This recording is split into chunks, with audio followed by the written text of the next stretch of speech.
Okay, here is our continuation of our Avs Pro page scroll bow. Now we've made our bow, and we haven't gotten to the, I don't know, what do you call them? Strings? The ribbons that kind of come out from the bow? What you want to do is create a selection. See, I already have my selection here. Remember, we duplicated our layers, so we have a layer there, and now we want to go Edit, Cut. Make sure you're on the layer that has the ribbon. And then we want to go Edit, Paste as New Layer. Now we don't need this one anymore, so we're going to get rid of that, and we're going to go Select None. And then we want to rotate this. I did, remember, free rotate, and I did it to the right at 30 degrees and rotate the single layer because we only want to rotate that piece. Now you want to adjust it to where exactly it might be. So about here, you know, we might also want to move this one up a little bit. That could have made my... Okay, so we got that one, and we want to duplicate the one we just did after we arranged it where we wanted to do. And then we want to go Mirror, Image Mirror, and it's about right. That should be about good. Now what we want to do is, we don't want to see that. We want to merge visible, and like so. And then we want to go to our mesh warp, and we might want to see this layer again.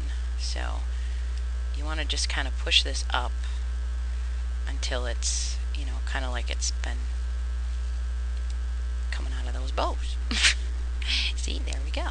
Now we want to make these down here look like they're, you know, kind of waving around. So you just kind of pull these around and it'll make it look like it's waving. How about that? Unfortunately, I'm limited to 10 minutes on the video, so YouTube just doesn't allow you to do any more than 10 minutes long, so I have to be quick. Okay, so now we have that, and everything is just so. So what we want to do is, let's create a little shadow under here, under our bow. Okay, it's going to say we want to OK it, because it's just the way we want it to be. And we're going to create a shadow. Let's get rid of this mesh warp. It drives me nuts after a while. And we want to create a little shadow on the bow layer. Effects, 3D, drop shadow. Just a little one. Doesn't have to be anything grand. Again, I did the same settings, 1, 0, 31, 39. That gives us just a little bit of dimension between the little things. The ribbons hanging down. The hanging ribbons. There we go. Now you might also want to create a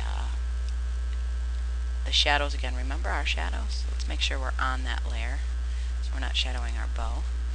And it looks like this one is kind of bent to the side. So what I'm going to do is I'm going to create a shadow here. And then we're going to go Select, Modify, Feather, 12, and Adjust, Brightness and Contrast. And see, now that's a little dark. I wasn't really happy about these. They're a little bit too dark, but I'm not going to make this one as dark this time. And that should be about good. Click OK.